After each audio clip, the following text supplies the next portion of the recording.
Oke, terima kasih. Assalamualaikum warahmatullahi wabarakatuh. Kembali lagi ke channel Martian Bagas Kurniawan. Ini gila, gila, gila, sangat-sangat gila. Kenapa saya katakan gila? Karena dalam pilkada tahun 2024 ini ternyata banyak yang golput atau golongan putih, golongan putus asa, golongan apa ya? Iya, situlah semuanya.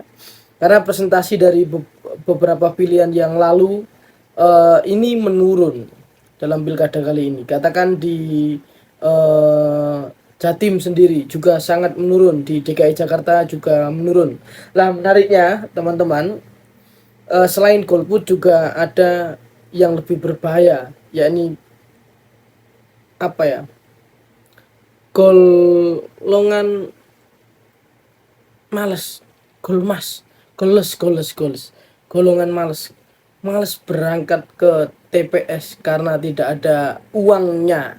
Lah ini yang menjadi eh, pertanyaan teman-teman semua, kenapa masyarakat kita masih enggan dalam memilih pemimpin karena tidak ada uangnya, padahal jelas memilih pemimpin itu jangan karena uang, tapi karena visi misinya untuk membangun daerahnya masing-masing.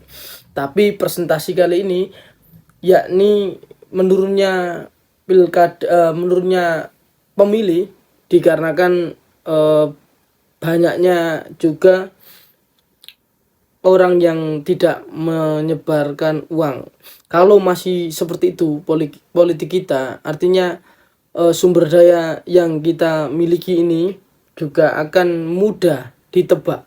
Karena masyarakat hanya membutuhkan uang untuk berangkat ke TPS. Namun bukan seperti itu saja teman-teman. Jadi pergolakan politik ini juga perlu membutuhkan evaluasi. Karena saya melihat sendiri ada beberapa faktor. Ya, satu faktor ini yakni kita sebagai masyarakat juga harus menentukan, bukan hanya ditawar-tawari oleh partai politik, karena partai politik hanya memberikan rekomendasi kepada orang-orang yang dipilihnya, bukan melalui serap aspirasi dari masyarakat. Padahal yang diinginkan masyarakat berbeda dengan politik. Lah, kemudian apa fungsi dari partai politik itu sendiri? Kira-kira apa, teman-teman? Apakah hanya untuk memberikan surat rekomendasi atau bagaimana, dan itu tidak memperhatikan apa yang menjadi keinginan masyarakat? Faktor yang kedua yang kemudian saya lihat yakni enggan datang ke TPS karena apa? Males ya, karena sistemnya juga sudah digital dan ini memerlukan kajian yang sangat dalam bagaimana masyarakat di rumah bisa memilih secara langsung, meskipun ini nanti akan banyak kecurangan-kecurangan yang kemudian bisa dievaluasi oleh para penyelenggara ataupun dibuatkan undang-undang sebagaimana layaknya, yakni bisa memilih dari rumah masing-masing ataupun di kafe masing-masing. Sebagai generasi Z, Gen Z, ini juga signifikan, suaranya terus meningkat. Ya, makanya Gen Z juga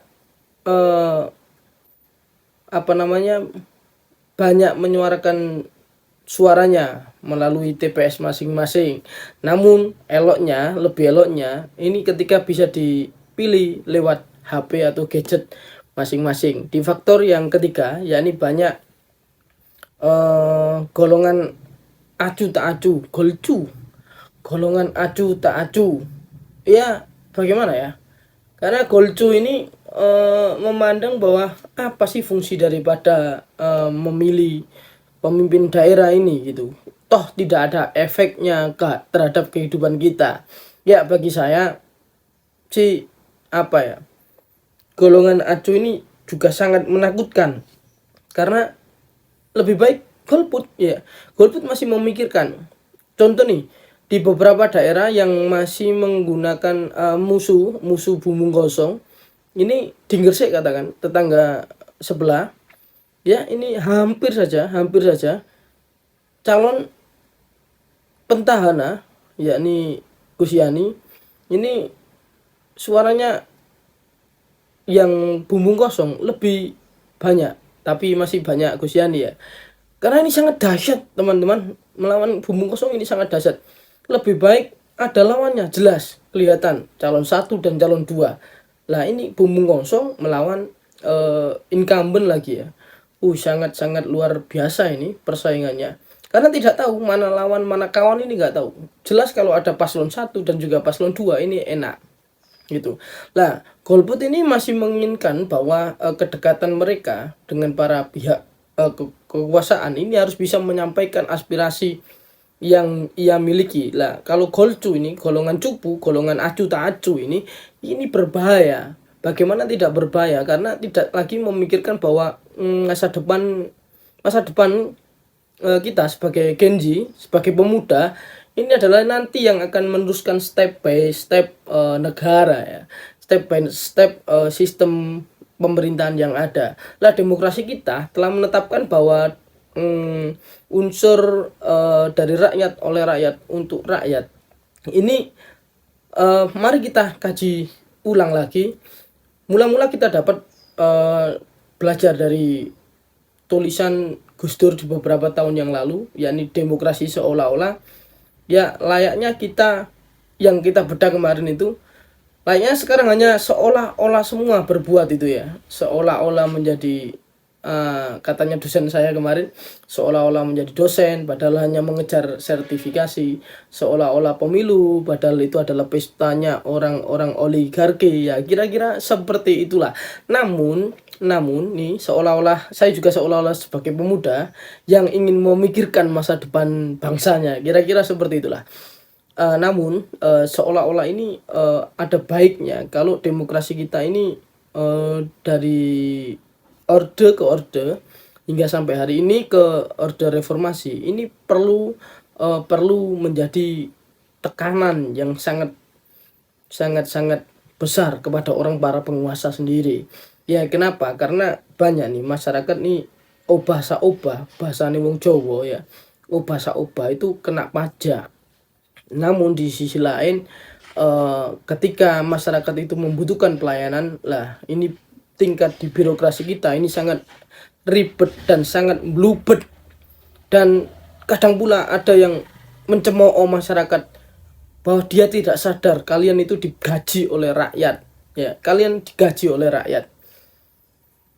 Bayangkan kita bangun tidur, kita harus kemudian bayar pajak nih, bangun tidur nyalain HP kena pajak.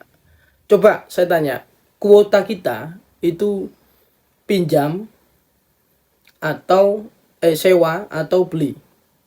Ya pasti sewa. Kalau beli sekarang 50 dapat 50 giga, itu bisa kita gunakan hari ini, besok, bulan depan, sampai tahun ke depan. Itu kalau sudah beli menjadi hak milik kita. Ternyata kita itu hanya sewa 50.000, 50 giga, itu mau nggak mau 1 bulan harus sewa ya, harus bayar segitu. Kalau tidak nanti kamu bulan selanjutnya tidak dapat kuota internet lagi. Makanya saya katakan sewa. HP ini baru di HP. Terus kemudian cuci muka juga kena pajak, apa yang nggak ada pajaknya. Maka harus sadar para penguasa, para birokrasi ini untuk melayani rakyat dengan baik dan juga benar. Pembicaraan persoalan pilkada ini harus ada efforts dari masyarakat ke pemerintah, juga pemerintah ke masyarakat. Harus ada simbolisme mutualisme. Ya, ada interaksi sosial, ada simbolisme mutualisme. Nah itulah. Bukan menggunakan, bukan hanya terus kemudian masyarakat itu disuruh untuk bergantungan kepada pemerintah. Yang ada pemerintah seharusnya itu harus melayani masyarakat dengan baik dan juga benar. Jangan mempersulit, biar kamu tidak dipersulit. Ya, pilkada telah usai. Mari kita bergandengan tangan kembali. Tidak ada lagi paslon 1, 2 dan juga 3, bahkan sampai 4. Tidak ada lagi bumbung kosong dan juga calon pemimpin.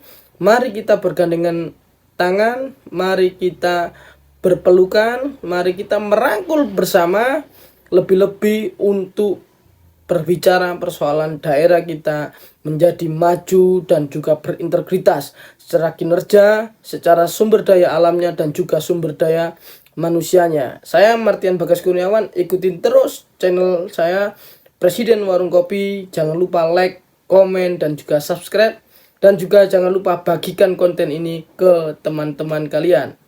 Cukup. Assalamualaikum warahmatullahi wabarakatuh.